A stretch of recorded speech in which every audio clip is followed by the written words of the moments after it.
Assalamualaikum warahmatullahi wabarakatuh. Waalaikumsalam warahmatullahi wabarakatuh. Apa kabar anak-anak hari ini? Alhamdulillah. Oke anak-anak, kita diberi kesehatan ya, diberi kesempatan. Karena itu kita gunakan kesehatan dan kesempatan yang sudah diberikan oleh Allah untuk kita gunakan dengan sebaik mungkin, lalu beribadah kepadanya. Hari ini kita akan melaksanakan pembelajaran, itu juga salah satu kita beribadah kepada Allah SWT. Untuk mengawali kegiatan pembelajaran hari ini, kita berdoa terlebih dahulu. Mohon Dimas untuk memimpin doa. Di tempat duduk siap. Doa mulai.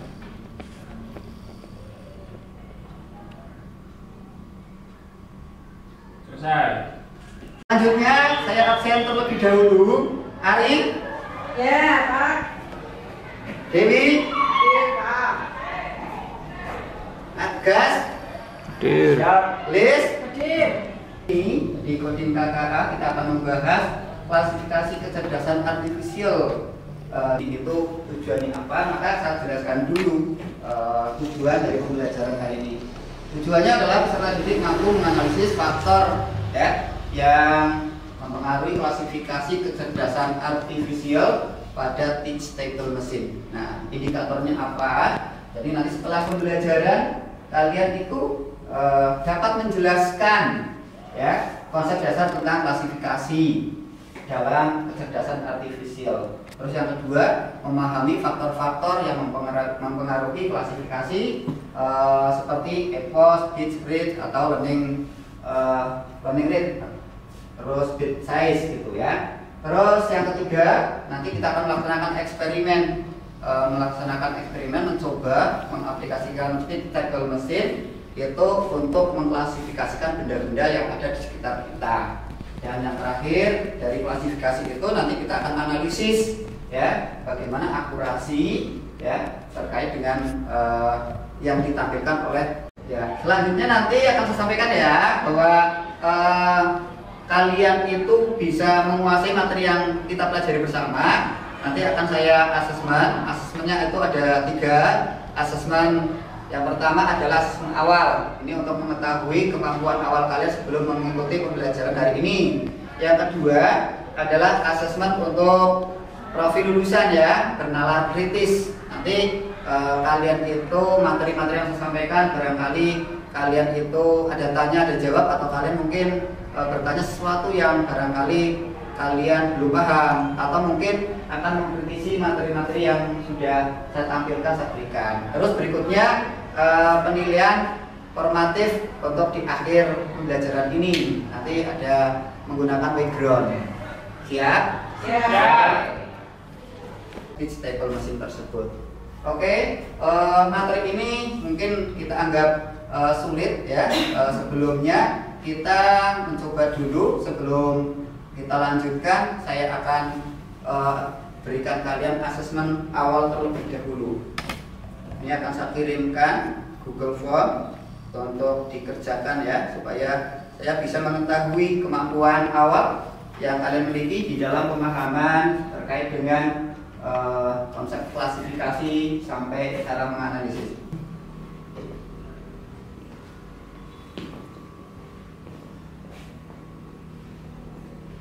Oke, cukup.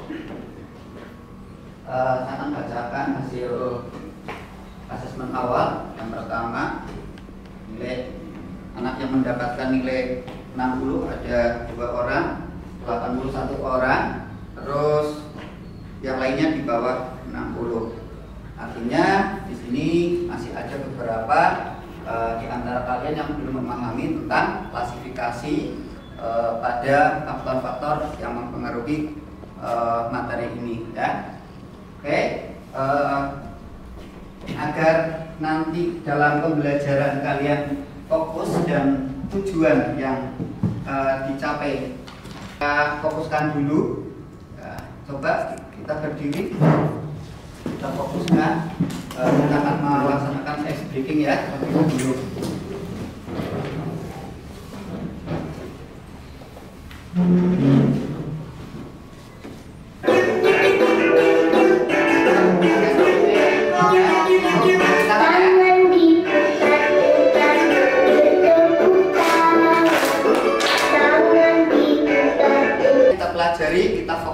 kita gunakan panca indera kita untuk mempelajari materi ini. Oke? Oke ya. Tepuk fokus masih ingat? Ya, prop melihat, mendengar, prop sungguh-sungguh fokus. Oke? Ya, tepuk fokus. Melihat, mendengar, sungguh-sungguh fokus. Oke, tepuk tangan untuk kita semua. Ada yang pernah? Ada yang belum? Oke. Pada saat kalian menggunakan Google Lens ini, kita aplikasinya itu di dalam mengenali wajah atau mungkin benda-benda selalu benar apa kadang-kadang salah? Kadang-kadang salah, kadang-kadang benar. Nah, kita tahu nggak berapa persentasenya kebenaran yang ditampilkan oleh aplikasi ini? Tidak tahu ya. Nah, karena itu nanti kita akan menggunakan salah satu aplikasi di coding KAA ini. Itu kita nanti akan tahu berapa persen akurasinya, berapa persen lossnya, sehingga nanti kita akan bisa menganalisis juga. Setelah ditampilkan akurasi dan lossnya itu kita akan bisa menganalisis apa penyebabnya, gitu ya. Nah, ini akan sangat membantu kita nanti di dalam memahami fungsi daripada kecerdasan artifisial ini di dalam mengklasifikasi benda-benda. Oke. Nah, sebelumnya kita pahami dulu konsep tentang klasifikasi dalam kecerdasan artifisial. Ya. Apa itu pengertian klasifikasi dalam kecerdasan artifisial? Ya, pengertiannya itu merupakan proses pengelompokan ya. Jadi benda-benda yang ada di sekitar kita itu dikelompokkan, kemudian diuji datanya sehingga masuk ke dalam kategori-kategori tertentu, ya. Nah, di sini nanti di dalam klasifikasi ada faktor-faktor yang mempengaruhi pelatihan model. Jadi terus ada indikator hasil prediksi di dalam teach table mesin itu nanti faktor-faktornya ada sekitar 3, terus nanti indikatornya itu apa itu IPOS?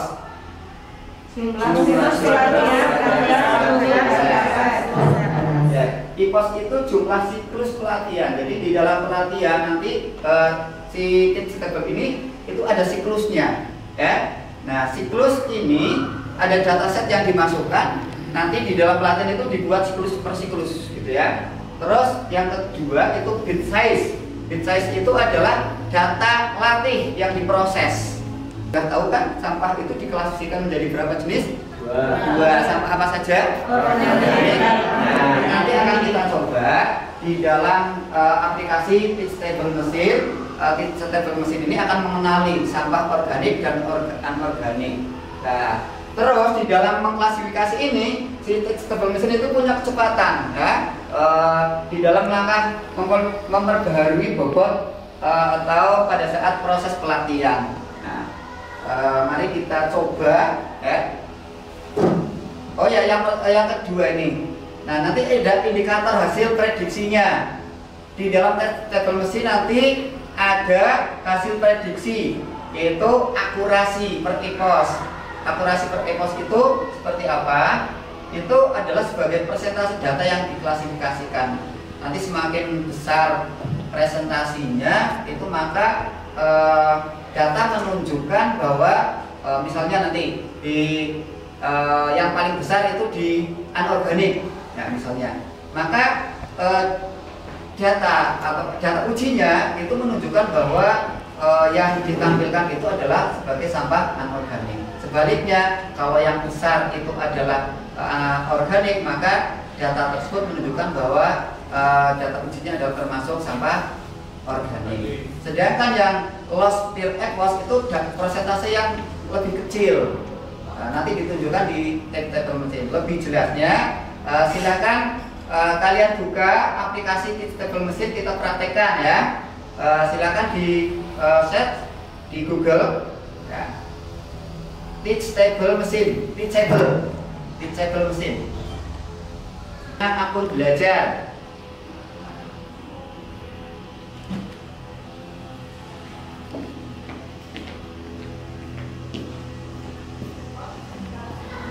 Udah muncul? Nah, terus klik get started.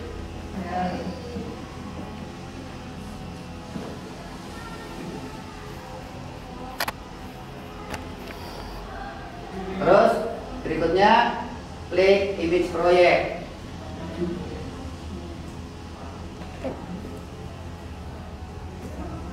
Terus new image project.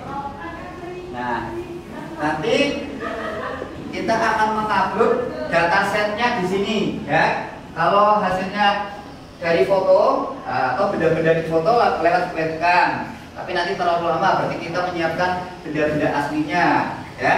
Karena itu kita bisa menggunakan upload dataset yang sudah kita punyai ya. Akan saya kirim dataset kepada anak-anak semua untuk nanti diupload ke dalam setiap sampel image-nya ya. Nah, misalnya kita masuk ke satu ini, picture 1. Ini sudah saya kelompokkan yang anorganik. Kalau sudah dikelompokkan, tinggal di blok terus di open. Nah, ini file sudah kita upload. Dikasih judul dulu. Iya, dikasih judul sampah. Nah, organik ini organik tadi ya. Ya, sekali lagi ya, anak-anak ini coba perhatikan ketika kita sudah punya dataset yang sudah dikelompokkan, cara nguploadnya ya. Ini di post image diklik. Nah, terus kita cari direktori atau kelompok yang sudah kita buat tadi. Ini diklik. Terus di copy semuanya, di blok ya. Terus dibuka. Nah, ini sudah masuk sekaligus. Itu akan lebih mudah daripada kita membuat satu-satu ya, mengupload satu-satu. Wah, ini buat Yuli. Ini buat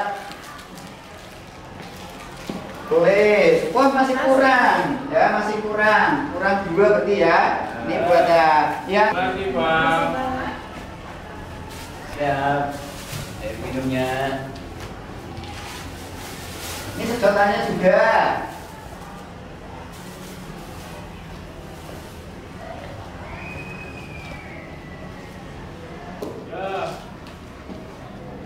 Ada tombol itu ya. Nah, kunci ya. Nah, nanti akan terlihat akurasinya. Akurasinya ada di bawah ya. Nah, tadi yang sudah sampaikan ada. Saya nggak jalan ya. Akurasinya. Mungkin laptopnya kameranya Di bawah. coba. Agak coba dibantu ini Yuli. Kameranya kamu bisa nggak? Itunya.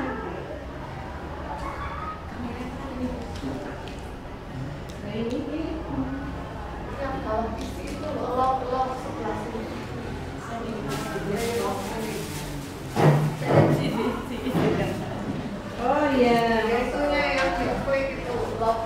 Oh iya, bisa. Nah, kita coba ya, ini berikan lembar untuk mencatat akurasi yang dihasilkan beserta perubahan-perubahan yang ada di EPOS, BitSize, dan Learning Rate ya. Silakan diubah-ubah sendiri, dicatat. Nah, nanti bagaimana hasil daripada uji coba yang kalian lakukan. Sekarang kita coba tadi 16, EPOS 16, BitSize 16, terus Learning Rate-nya 0,1. Silakan didata di kolom yang sudah disiapkan ya. Ya. Dicatat. Oke, sudah dicatat? Ya. EPOS berapa? 16. Terus size-nya, bit size-nya 16. Terus Learning Rate 0,01. Nah, sekarang dicatat akurasinya untuk sampah organik berapa, terus anorganik berapa ya. Data uji cobanya tetap 1 ya. Udah Ada isinya sama enggak? ya, itu kan sudah tim ya. Ini ya. Ini namanya kecepatannya. Nah, nanti yang maksimal yang dipakai, yang maksimal dan yang minimal. Udah? Kalian itu melihat yang paling besar itu di akurasinya itu sampah organik misalnya paling besar berapa? Itu yang dicatat. Sudah? Oke, yang paling sedikit berapa? Terus berikutnya, setelah kalian mendapatkan data untuk IPOS 16, bit size 16, learning rate-nya itu 0,01. Nah, kita ubah untuk IPOS-nya aja, bit size-nya yang diturunkan, IPOS-nya diturunkan, bit size-nya yang dinaikkan, atau yang learning rate-nya saja. Ya, learning rate-nya saja. Nah, itulah nanti yang kita sebut faktor-faktor yang mempengaruhi daripada akurasinya, ya. Itu mau. Oke, ya. Berarti bit size-nya ditinggikan. Iya. Nah, ketika kalian sudah memahami fungsi dari IPOS, bit size, dan learning rate, berarti kalian sudah bisa menganalisis faktor-faktor yang mempengaruhi klasifikasi di dalam aplikasi table mesin. Oke? Oke. Oke, Mas. Ya, siap? Mulai ya.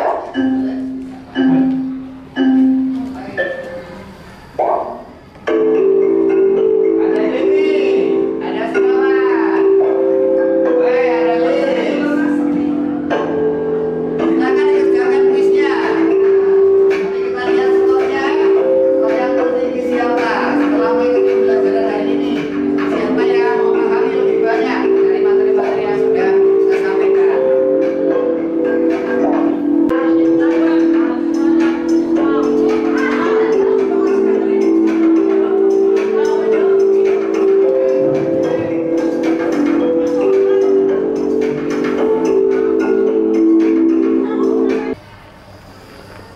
Ya. Ini saya tampilkan ya untuk laporan tugas proyek yang kalian laksanakan bersama kelompok kalian. Di sini ada judul laporan proyeknya. Terus mata pelajaran, nama kelompok, kelas, dan tanggal pelaksanaan. Ini tanggal pelaksanaan kan tidak 1 hari, tadi berapa hari? 2 minggu. Nah, berarti rentangnya tanggal berapa sampai tanggal berapa ya? Nah, nanti terus kalian buat latar belakangnya, rumusan masalahnya, tujuan proyeknya, landasan teori, metode prosedur, hasil analisis. Nah, hasil analisis ini tentunya kalian dibarengi dengan membuat apa dulu? Mengumpulkan dataset tadi ya di atas ya. Ada pengumpulan dataset untuk persiapan. Datasetnya misalnya kalian itu akan mengklasifikasi ayam sama gajah misalnya, ya. Atau mungkin kita kembangkan lagi tadi di klasifikasi sama anorganik dan organik itu baru berapa data? 8. Kalau kalian ingin mengembangkan lagi sampai 100 data supaya nanti akurasinya lebih bagus, kalian boleh menggunakan tambahan data lagi. Karena apa? Sekolah kita itu saat ini juga menjadi sekolah adiwiyata untuk menuju tingkat nasional ya, supaya nanti semuanya paham bagaimana cara mengklasifikasikan mana yang termasuk sampah organik dan sampah anorganik. Oke? Baik anak-anak, di penghujung acara di pembelajaran ini kita ambil sebuah kesimpulan ya. Kesimpulan pertama yang kita pelajari hari ini adalah bagaimana kita menganalisis klasifikasi, faktor-faktor yang mempengaruhi klasifikasi dalam table mesin. Nah, apa saja yang mempengaruhi? Yang pertama adalah IPOS, yang kedua bit size, yang ketiga Oke, saya tanyakan, apakah pembelajaran hari ini yang kalian rasakan menyenangkan? Kenapa menyenangkan? Baru ya, kita saat ini sudah mengenal yang namanya apa? semantic stable machine ternyata dapat mengklasifikasikan beberapa benda, bisa juga wajah atau yang lainnya, ya objek-objek yang lain. Jadi kita mengenal klasifikasi tidak hanya secara langsung saja ya. Nah, itu nanti untuk mendorong kalian belajar lebih jauh. Ternyata kecerdasan artifisial ini dapat kita manfaatkan. Oke, anak-anak, kita tutup hari ini. Jangan lupa proyeknya dikerjakan ya. 2 minggu saya tunggu laporannya. Mari kita tutup bersama pembelajaran hari ini dengan bacaan hamdalah. Alhamdulillah. Terima kasih.